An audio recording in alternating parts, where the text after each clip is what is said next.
In this episode of the For Evansville podcast, we're talking about the topic of trustworthiness. People say that they trust Jesus, but they're not sure if they trust the church. And this is a little bit of a longer episode, but this is what our brains are like when we're in the office and we all get to talking about these topics. We hope that you find something useful and valuable, and we'd love to hear from you as you're exploring these things. And again, we're not experts on any of these topics. We just think that they're conversations that we should all be having, and we're excited to be joining with you.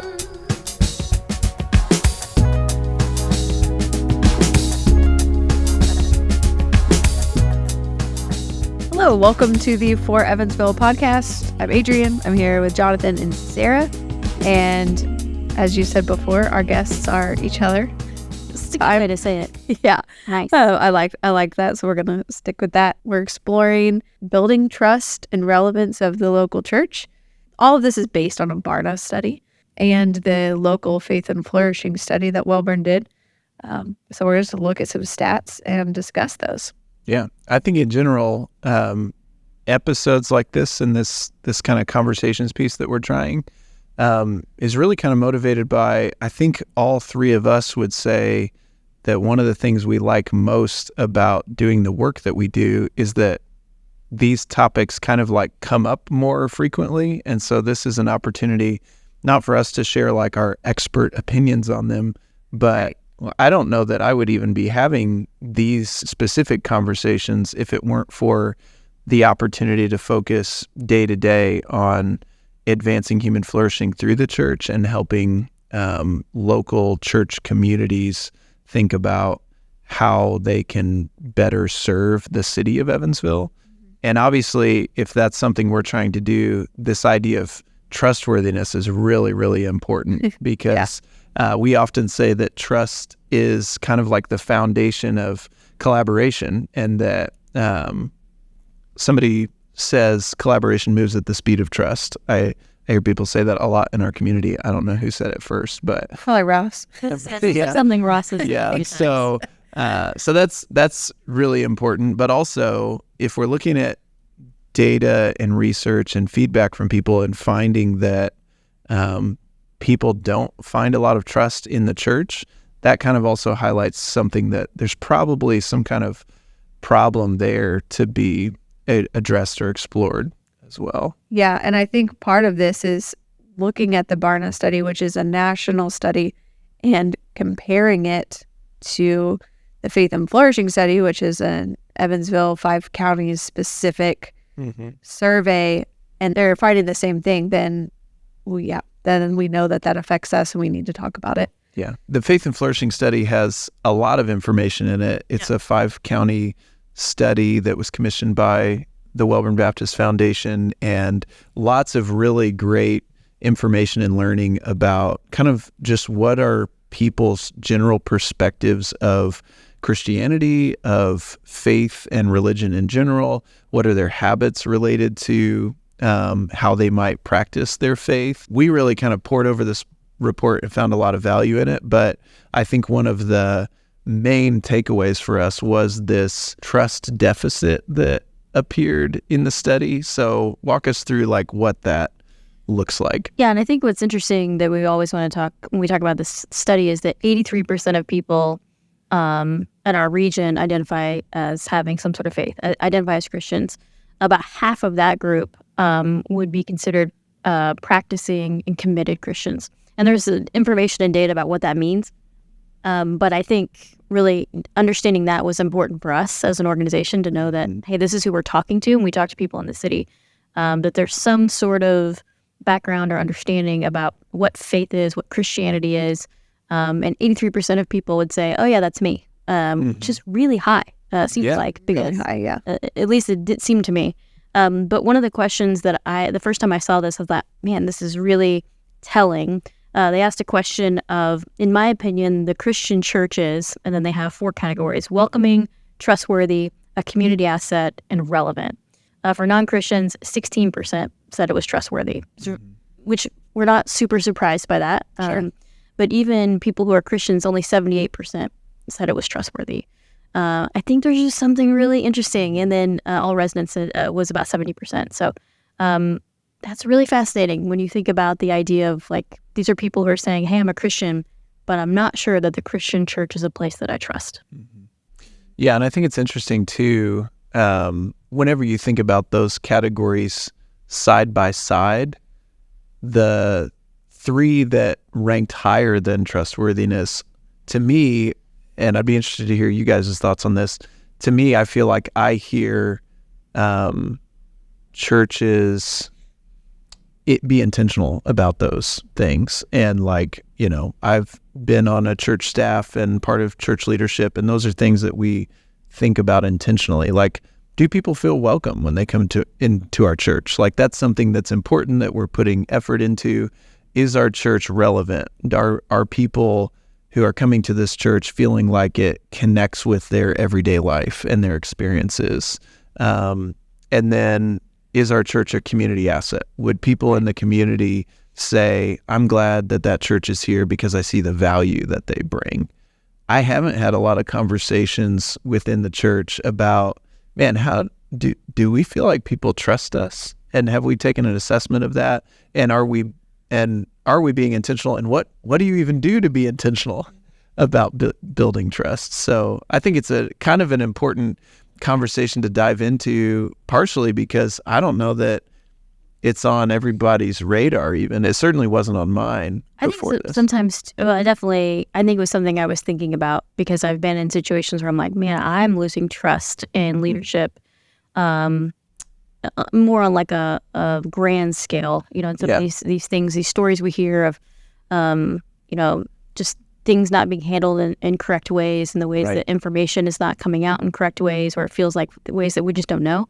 But I think what's interesting too is that we have a limited perspective of what that looks like for us. And so there's probably a lot of perspectives to understand. Right. But also, I think some people would look at this and say, oh, well, that's good because we're saying something that they don't understand. And so they almost look like it's a badge of honor, maybe. And I don't know if that's true or not, but I'm curious what you guys think about that.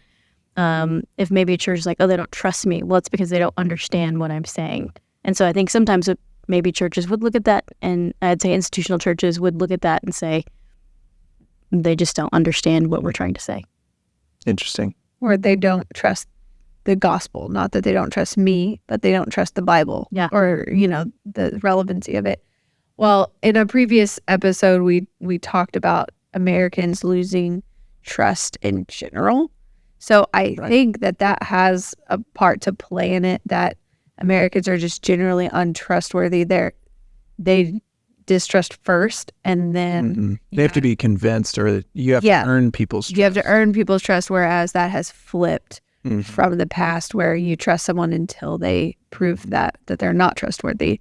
But now they have to prove it to even gain. So I think that bleeds in churches. But I think that there is something kind of specific that we can look into. I think that general lack of trust is really good to draw out, but also general lack of trust in institutions as well, that people's trust in like institutions that used to just kind of be trusted by default, like, oh, that's a church. My default is to have a higher level of trust because churches have like a certain reputation or status in our community, that seems to have declined, not just for religious institutions, but for institutions in general. People are saying corporations, governments, religious institutions, we're more likely to be skeptical in those things than we ever have been. And so that's what I say on the Barna study on a more national level. I think these kind of overarching stats are interesting that I want to talk with you guys about. Of 71% of Americans have a positive opinion of Jesus. So they think that Jesus is a positive influence, but then only 57% have a positive opinion of Christianity. And it keeps dropping. 47% have a positive opinion of churches, and then 44% positive of pastors. So it's like, as it gets narrower, then they lose trust. So something about Jesus is trustworthy to them, but they're also saying 74% of adults want to grow spiritually, and 77% say that they believe in a higher power. So those are big stats, but as the survey says. Survey says. Man, what's huge? Yeah, That it's amazing. Jesus, people are interested in faith, spirituality. Right. That's on the rise. And so what role can the church play in meeting people in the middle? Where they're at. Yeah. Yeah, that's really good. As you were talking about how trust kind of declines as you become more narrowly focused, like Christianity has more trust than the church has more trust than pastors. I like to think, anytime I'm reading survey data, I like to think about the individual survey respondent and their experience as they're reading questions and thinking through things. And so I think about, like, whenever you say Christianity, an individual person might think of Christianity and say, okay, I know of some people who are Christians who I do trust, but I also know of some who I wouldn't. Churches, okay, I know some people who go to church who I trust, but I also know of some who I wouldn't. And then, like, whenever you get to the level of pastors, I think people have got to have in mind, like, there are a lot of really high profile stories of pastors and church leaders just really betraying the trust of the communities that they're a part of and that they're leading. And, it doesn't necessarily say in the study that that's a major factor, but to me, that seems like that would be what I would expect is really contributing to that. And I think it would be easy for, like, a local church leader in a local congregation to just kind of dismiss that information and say, like, well, yeah, I understand why people lack that trust, but that's not our church, and the people who are in our church, like, know that that the church leaders here are not that way. They're not the same as these national, like, high profile people, but then people on the outside don't have that perspective. Right. So if you want people to come to your church. Yeah. Or if you want to be engaged in the community through, like, partnerships, or, again, we're doing a lot to build school partnerships right now within the school partnership network. And we've had folks on the school side approach us and say, hey, this church is interested in partnering with our school. Can you help us understand if they're a church that we can trust as a partner? And so recognizing that skepticism is sort of the default position of most people, I guess raises the question, like, how can churches, not just pastors, but churches in general, be intentional about meeting people where they are in their skepticism and saying, hey, that skepticism is maybe not unwarranted, because there have been some pretty disappointing examples that illustrate maybe you shouldn't just blindly trust the church. Maybe you shouldn't just blindly trust church leaders because they have that title. So I guess, what does it take to earn somebody's trust? Well, I wanted to just piggyback off of what you were saying of understanding reasons, because that was one of the points that the Barna study pulled out. And they said it's important to understand a non-Christian's reasons for doubting Christianity if Christians want to share their faith or welcome people into churches. Because as Christians, we may have assumptions of, oh, they don't believe the Bible, they believe in science or whatever. But really what they're finding is it's actually people doubt faith or doubt Christianity or doubt Jesus because of the hypocrisy of religious people. That's the number one reason. Science and human suffering and all of those fall below that. Sure. So it's like, when you are engaging with a non-Christian, it's more important to listen, understand their story, listen first, and meet them where they're at.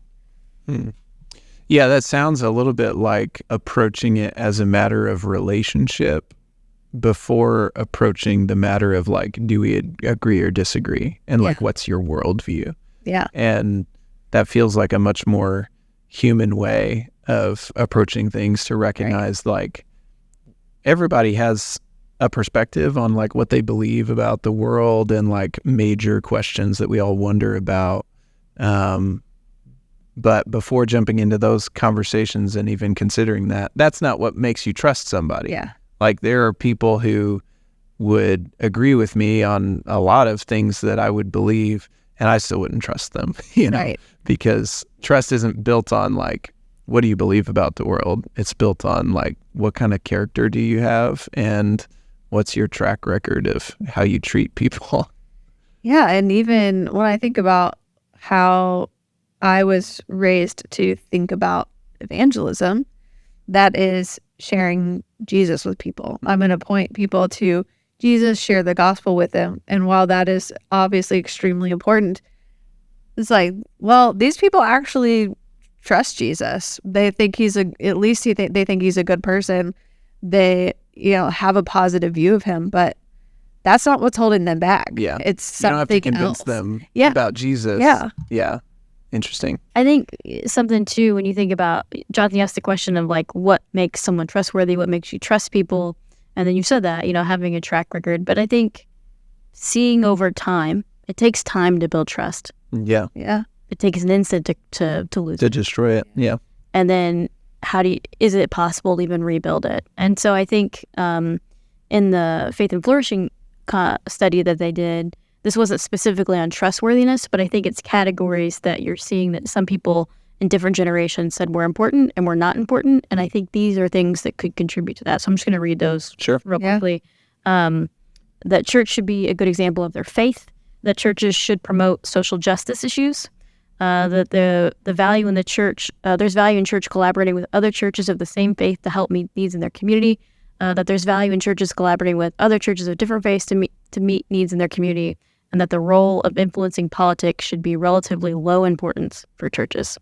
So pulling a couple things out of there, I would say conversations and topics that churches are talking about can sometimes be just met with controversy, or maybe with not having a full picture of the whole conversation that they're starting. And so that creates spaces for people to lose trust because maybe they don't feel like they can have a conversation with whoever who's leading that. But I think the politics one, it was like really, really low for every generation, like Right. Gen X, like 0%, like, which means that probably they didn't even answer that question. Gen Z and They're boomers, saying that churches should not have any like political stance. it should be low importance. Low importance. I don't think I guess I can't answer that. But then elder generations, which are people born before 1945, 41%, that's the highest. But every other generation was like 30% or lower. Yeah.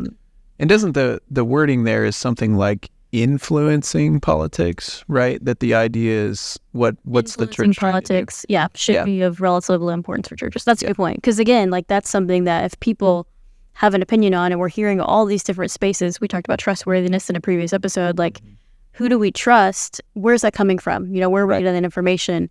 And people are saying, we're not sure that the church is the place, but they're still saying Jesus is.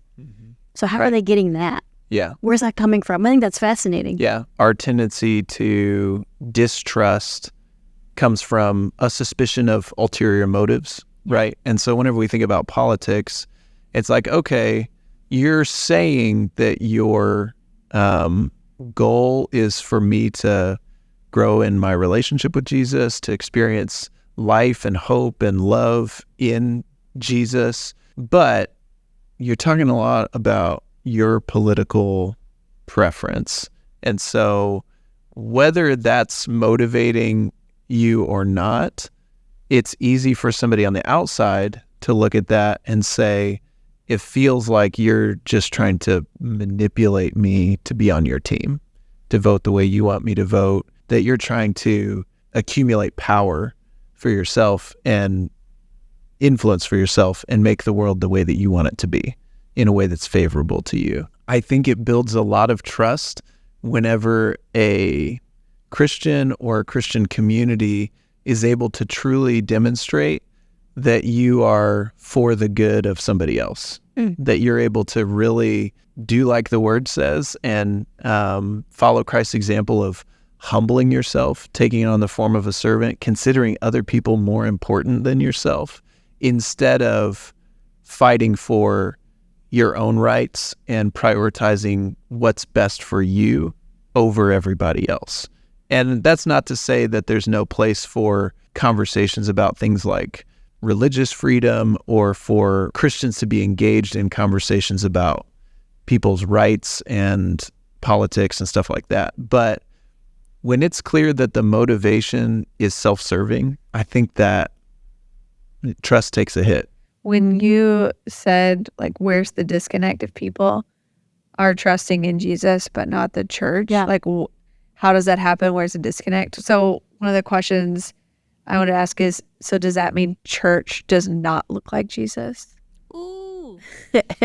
And What do you do about that? yeah, how's that gone wrong? What do you do about that? How can churches reflect Jesus more? Yeah. Like, that's a big question. I feel like that's the question that a lot of churches are all trying to answer, and they're saying that we're doing that, and other churches are not, or they're not doing it in the way that we interpret the way that the scripture is read, or the way Jesus taught these things. And so that's where it gets tough, I think, because there's a lot of perspectives that are out there in the way that we interpret scripture in general, or the way we talk about context and culture of the time when scripture is written and how that means for us today, and these different types of interpretations. So I think that creates disconnect in different places. So, and then also what most of the time you're hearing is these most extreme views are the ones that kind of get to be the loudest. And so everyone assumes that's what every person or every church, institutional church believes. And I think that's something that we're constantly trying to overcome, in a sense, to be like, hey, no, we don't think this, we think this, or here's why. But I think being able to show people, walk with them. But for me, it's always still been about people. It's still been about people. Even if the church that I attend holds a view that I don't agree with, I know there's a group of people that we can still talk and have conversation with, and how they respond and react to me is really important for me. If I can still have a voice and say, hey, I disagree and here's why, and I think my view is important, I'm open to being wrong. Let's have a conversation about that. Yeah, I think I want to take a minute just to defend churches and church leaders a little bit, because I've been the type of person who's just very critical of the church. I grew up in the church and went through kind of a season of like, man, I'm feeling disappointed about the way that the church is, and just kind of a period of like childish criticism and cynicism towards the church, and then realize like, oh man, I don't look like Jesus either. Like I'm falling short of these standards pretty regularly, and I don't know that I'm the most trustworthy person all the time. And so it's almost inevitable that people would trust Jesus more than the church, because he's perfect. Right. Right. You can put your faith and trust in Jesus because he truly does love us perfectly, and he truly does put the interest of others first. And the reality is, if we expect the church to do that as well as Jesus, then we're always going to be disappointed. Right. And so I think it's what we're striving for, what we should be striving for as a community of people following Jesus is much less about how can we achieve perfection and more about how can we just be honest with where we're at, and how can we depend on Jesus to be more like him and genuinely strive for that. Because I think sometimes we look at this issue of trustworthiness and we feel like we've got to cover up all of our mistakes, and because trust in the church is at an all-time low, whenever somebody messes up, we've got to cover it up because it's going to damage this reputation even further. And I think what actually builds trust much more is whenever we act like we really believe what we say we believe, and when we put into practice our faith in the grace of Jesus, and we say we're going to be a community of people that is quick to repent when we mess things up. I think that builds trust much more than never injuring somebody in a relationship, being quick to repent and make it right actually builds trust much quicker. If I've never had conflict with somebody, there's a certain level of like, yeah, I've had a good experience with them. But if somebody's really messed up in their relationship with me, but then they recognized it and they truly made it right, and that, man, I trust them even more, because now I know it's inevitable that they're going to let me down. But now I know that they're going to make it right, and I know how they're going to respond when that happens. Yeah, in like very simple terms, it's, would you rather be around somebody who hides their flaws or humbly admits them and asks for help walking through that? Right. And if you're looking for a church where nobody has flaws, then you're not going to find it. Right. So you just end up at different places. We talked about this, I sent this to our team a couple weeks ago. I'm not going to read the whole thing, but talking about community specifically, and saying in any kind of community we face the intoxicating temptation of an idealized illusion. We fail to account for sin, brokenness, and limitations. And then the last line of the whole thing says, a realistic awareness and appraisal of our personal limitations must happen in the church. Without this, we set ourselves up for unrealistic expectations that can never be fulfilled, and we will demand of our human relationships what only God provides. And when you're just talking about that, I'm like, oh my gosh, that's it right there. We think about community, but we also think about the church is the body of Christ, the people. It's not buildings. Let's say that out loud. Yes, those are places that you go, and oftentimes we'll use that language when we say the church. Sometimes we're talking about churches as being buildings, but really it's a group of people gathering together in community. But we're always going to have human limitations that are not going to allow us to fulfill what only God can provide. So I'm glad now, as we're thinking about this, that people do see Jesus as trustworthy. When we stop seeing that, that's when I'm concerned. Yeah. I tend to be the kind of person who always has the ideal reality in mind. Like I'm one of those people who's always looking to, like, what's the ideal version of this? And that acknowledgement that we're just human and we make mistakes can't become an excuse to just be like, well, yeah, people don't trust the church because they've been hurt by people, and that's just the reality of it. So get over it. You know, it's like we have to be willing to maintain this really clear vision of what we ought to be, and hold the tension between what we know we ought to be and what we really are. Like, we have to be really honest about, here's where we're at as people and as a community. And we have to be willing to hold that tension and kind of like lament when we fall short. And I think that's what builds trust, is the acknowledgement. We all know that you're broken. We all know that you're going to disappoint us and let us down. Talking about me specifically. Do you know that? Yeah. Sarah. Yeah. Whenever I think about a church building trust, it's like everybody knows you're not perfect and you're going to let them down. Do you know that? You know? Do you guys have any specific stories that, you don't have to give names, but like of someone doing that really well? One example that comes to mind for me is I was meeting with a church leader shortly after people started to get back together following COVID. So, you know, COVID was just like a brutal time for church leaders trying to navigate that.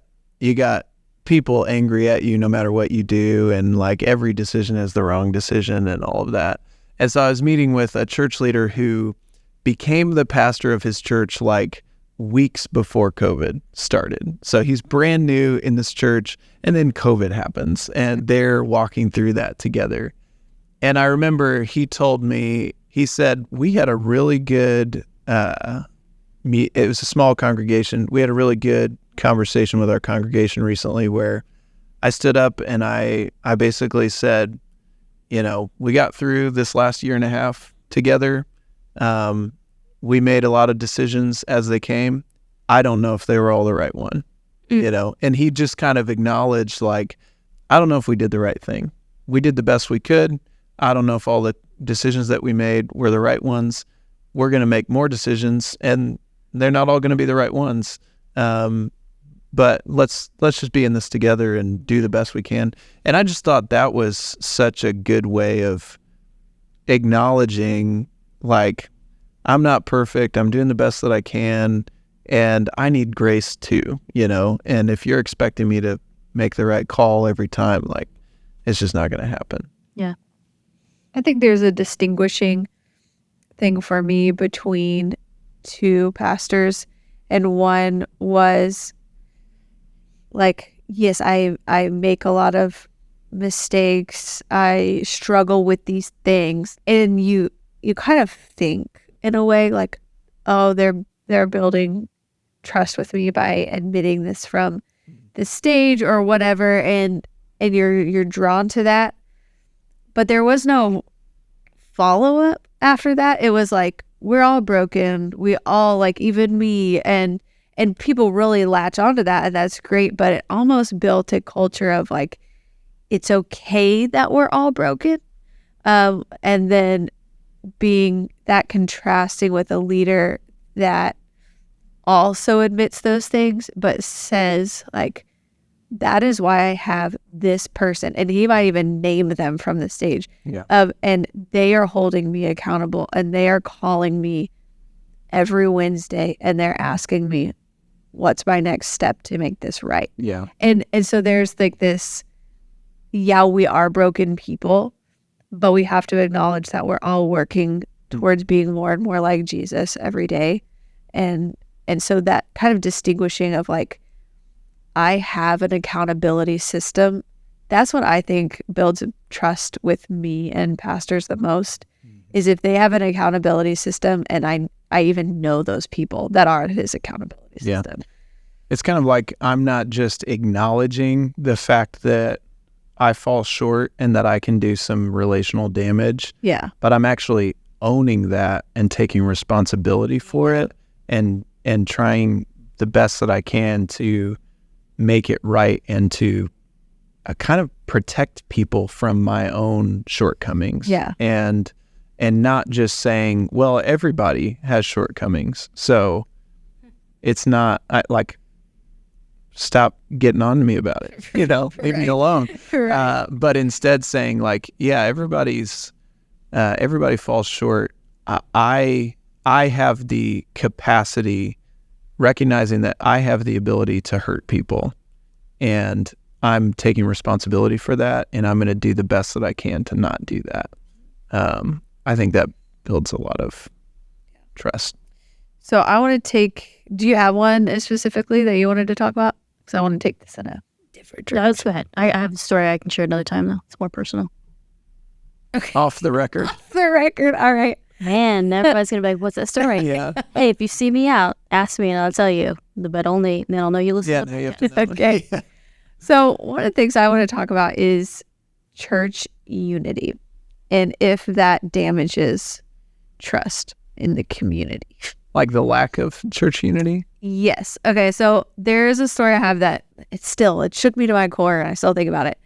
I met a woman who was a Christian, and then she left her faith and became Muslim. And she said, and again, like, I don't know the validity of her statement, but this is what she believes. And it was, when I compared the Christian church to the Muslim faith, that I could go anywhere in the world and I would have the exact same experience. But Christians were so just all over the place and fought for their theology being correct, or, it became so separated. She was like, do I choose unity, or do I choose, like, I don't have enough knowledge to know which one is the correct one. So she ended up going with the unified Muslim faith. So I've always thought about that, of like, what message is the church sending, the Christian church, in our community if we don't work together? And I think you had a stat from the Faith and Flourishing about people wanting to see churches working together, non-Christians specifically wanting to see churches working together. 68% of non-Christians said that it was important for them for churches collaborating with other churches of different faiths to help meet needs in their community. So focused on a problem in the city, which is something that the Four Evansville has always been focused on, having people know the needs of our city. And what's funny is only 72% of Christians said that. I shouldn't say only, it's still high, but 68 and 72 are very close together.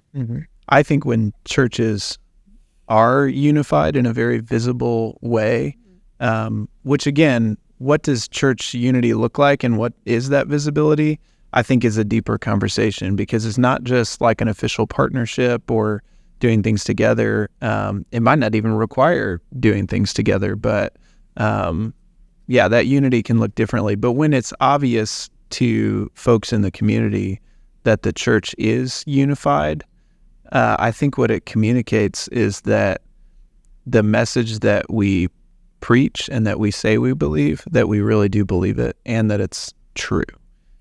One of our favorite verses that we bring up a lot in our work is in John 17, where Jesus is praying for his immediate disciples, but for everybody else who's going to believe in him through their testimony of what they've seen and experienced. So he prays for kind of all the church throughout all time. And he prays that they would be one so that the world would know that Jesus was sent from God and that God loved the world as much as he had loved his own son. And so in that, he's kind of building the case that their unity and love for one another would be proof that the gospel that they preach is true, because that's where it's first demonstrated. Their unity builds trust in Jesus. Their unity builds trust, not just in the church, but in Jesus. Yeah. It's kind of like, okay, you're telling me this story about the world. Where's the proof? Yeah. And oftentimes, like you said, the proof that we want to give people is like, let me show you these archaeological facts about, or let me make a case for Visit the Ark. Let me make a case for What character just came out of your mouth? That's amazing. That's just how I talk to people. This is how we talk in the office, guys. But it's we want to build a case of evidence that's like that. That's like empirical evidence, logical, whatever. And there's a place for that. I think when people have questions, we should be able to engage in a healthy dialogue about that. But the evidence that like really matters is whenever we can show them how we're experiencing the life of Jesus in community with each other and in unity with each other. And I think that's what's really like attractive to people. And that's the proof. It's like, okay, you say that you're motivated by the love of Jesus, and the Bible even like calls people out on this, right? He says, I think in 1 John, he says, John is writing and he says, if you say that you love other people in the church and somebody has a need and you tell them, I'll be praying for you about it, but you don't do anything to meet that need, how can you say that the love of Jesus is really in you? It's kind of like, okay, I don't believe you. And when our words don't match the nature of our relationships, when we say that we want to be humble like Jesus, but our actions look prideful, then people just aren't buying it. They don't believe it. Yeah. This is a topic. I know. I feel like we could have another episode on this. I multiple things come to mind. If I think of even the Bible, right? We see Paul, Timothy, early church leaders going around, going and talking to cities, to communities, and saying like, hey, here's the things that you need to be unified around.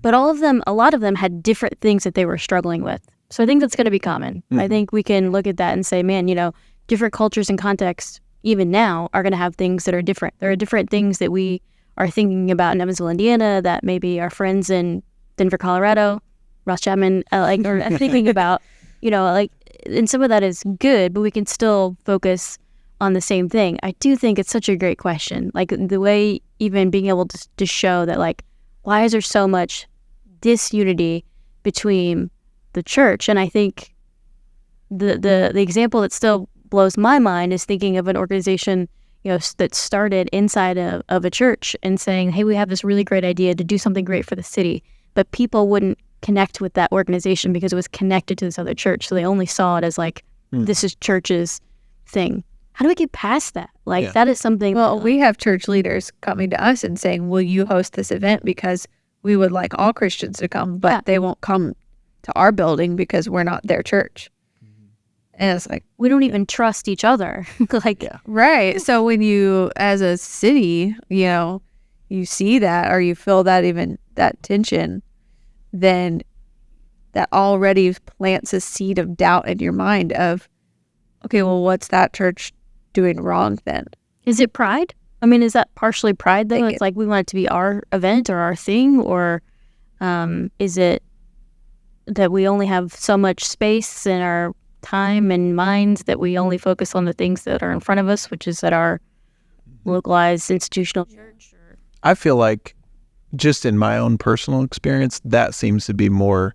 Yeah. I'm sure for some people there's an element of pride. I think the barrier for a lot of churches is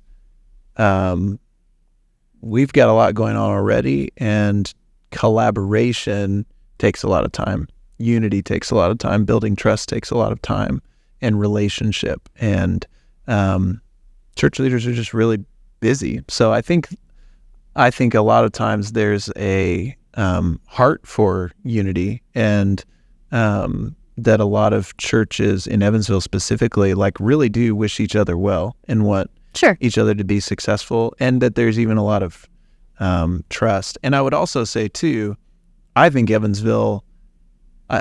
church unity in Evansville is pretty strong compared to a lot of other places. I just know of other cities that I've interacted in some involved ways, or I have friends who are there who are they look at what's happening in Evansville with the church and they're like, man, we really want that level of trust and collaboration here. I think part of it is it has to be more than just church leaders too. It has to be individual Christians and communities seeing themselves as part of something broader, to not just see themselves as part of the church that they attend. That's important too, because that's where their relationships are, that's where their connections are, that's where their main point of trust is. But just to, whenever they think about what am I part of, to have a broader lens and to recognize oh, these people that I work with or go to school with or that are in my neighborhood who also are following Jesus, but maybe are within a different tradition or denomination, to see them as a brother or sister in Christ as well, Yeah. and to operate more that way, I guess. Adrian, I have a question for you. Okay. That I just know we've had this conversation. Well, Jonathan too, but we've had this conversation talking about the thing you just said about I can go to any your friend who's now Muslim goes to any place and it all looks the same. A lot of mainline churches are similar in that way as well, right? They're reading the same liturgies all over, and we're seeing more, I would say, non-denominational churches looking at liturgy and things that. Do you think it's maybe focused on that a little bit? They're obviously not all doing the same, but if I were to go to I don't want to give any specific type of church, but in one city and another, and they're reading the same liturgy, that's also very comforting. I never thought about that, but that really is really comforting. I mean, my own personal journey is millennial vibe to go back to hymns or liturgy, and I think it does have to do with trustworthiness, because it's I know today that a lot of sermons that I listen to might just be peppered in with what's going on in society or politics or these things, and I'm I just want that filtered out. Just give me the gospel, just give me Jesus. And it's almost oh, this has been a liturgy in the church for thousands of years, and it's held up, and so it brings me great comfort to know that there is this historical part of the church that I belong to. And that actually reminds me of in Screw Tape Letters, C.S. Lewis. It's the demon's perspective, and so he's saying basically try to get people to think about their church as just this one building. Mm-hmm. Try to get them to stop thinking about the capital C church and all its banners and flags and army of Christians, because that's when they start to like really believe. And I think about that a lot is, am I focused on my inward perspective and experience of my church, or am I thinking about the larger, grander scale of the capital C church and what I'm a part of there? It seems like what the common liturgies do is it helps to emphasize what makes us the same instead of what makes us different. Yes. And I think it's important to emphasize both. That different churches do have things that make them unique, and those things are valuable. But the most important thing is the thing that makes us the same, that we're all in Christ, and that there are these kind of core fundamental things. And so I think sometimes we get those flipped around, and we like to emphasize the thing that makes us unique and, by implication, makes us better. That's what we like to emphasize. Instead of saying, here's the thing that makes us the same, it's the most important thing, and here's some things about us that are a unique expression of that within our own local church. And I think if we could get better at doing that, of emphasizing what makes us the same and not treating Christianity like it's brand new, or like it's our, like we have this unique innovation of it that makes it better. But instead saying Christianity's been around, since Jesus was here, and here are the things that have always been the same. And those are the things that are really fundamental. And these other things are kind of nice, and they're important, and they're our expression of that within our particular context, but that they kind of fall under those fundamental things. I think that's something that's so great about what we get to do. All of us get to be in spaces with people from a lot of different church backgrounds, faith backgrounds, denominations, just people who aren't Christians, who are part of wanting to make the city better for everybody, which we see as a gospel-centered message. And I think that's been really, really unique, and I'm really grateful for that we have the ability to be able to do that. And so I think, when we think about, how do we continue to be for Evansville, I think as people are looking at for ways where we say, we don't want you, as you're listening, to not just be in Evansville, but to be for Evansville. It's to continue to get to know people in these different spaces. And I think a really good example that we were able to, there was a tragic event that happened in Evansville earlier this year at one of the local Walmarts, and we gathered some people to pray the next day. And we got people from multiple denominations to just sit in a space and pray for the city. And it was so beautiful because no one was asking, what do you believe about this? Or do you believe that? We were coming around the one main thing, and that was Jesus and the mercy and grace and love of Jesus. And it was like, why don't we do this more? How do we get to more of these spaces? And I know that's hard, and I know that's ultimately what I think people in these surveys are saying is we trust that. We don't trust all this other stuff that pops up and puts us in these thoughts or spaces where we have to be against someone else. Mm-hmm. We don't want that. Yeah. Michael Allen leads an organization kind of similar to For Evansville in Chicago called Together Chicago, where they do a lot of church unity stuff. And their big emphasis is on reducing gun violence in Chicago. And they have a lot of different angles that they approach that from. But he talks about unity by comparing it to the Great Chicago Fire that swept through the city and really caused a lot of destruction. And he makes this analogy between that fire and gun violence in Chicago. And he says, if you saw this fire sweeping across the city, heading for your house, heading for your neighborhood, you're not going to go around and say, hey, let me find all the people in my congregation or in my denomination. Let me find all the people who are, hey, do you align with my political beliefs? Okay, well, then come with me. Oh, you don't? Then stay. You're going to look for everybody who has a water pistol or a bucket or a hose, and you're going to say, let's try to put out this fire.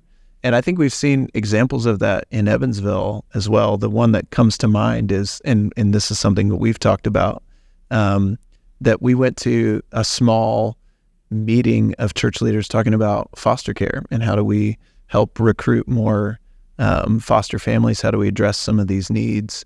And the meeting was hosted in one church, and the other church that was most represented there was a different church that had split from this church where the meeting was held. And I know that there's a lot of unresolved like relational conflict and hurt in that scenario, but people still showed up and they said, we're here to talk about foster care and we're here to address this need together. And that took priority over some really deep relational wounds and hurts that are still very fresh. And I thought, man, that's a really good picture of like whenever we really have concern for the people in our city and that we really want to advance human flourishing in our city, a lot of those differences become maybe not less important, but less inhibiting to us toward working together. So to close, what are some ideas that pastors, church leaders can implement in their church to start building trust, unity, relevance, all of these things that we've been tackling? I'll go first so you guys could be thinking, because I was thinking I'm going to ask this question. So what are mine? Okay, so one very specific thing is I appreciate my pastor sometimes before church he preaches, he will mention somebody by name, another church leader from another church, and he'll say like their congregation's meeting today, they're talking about this. So it's not only that he has a relationship with them, but also that he takes a moment to pray for our church and their church as they hear their message. To me, that is a very subtle but powerful way to say, hey, there are other Christians meeting and they're learning about Jesus too. And we're all part of the same family. So let's pray for them too. That's cool. I like that. Yeah, it's just like a really small, easy step. But then I think another one is as we were more broad, as we were talking about a lot of the stories that come out in national media that tear down trust, is we're just seeing that policies are having to be made about like, abuse and things like that, where I think churches really need to start addressing that and building those policies and saying like, we don't have something in place, but let's put something in place so that when something does arise, like our church trusts the process rather than they trust that we're going to make up a good process on the fly because it happened to us. Right.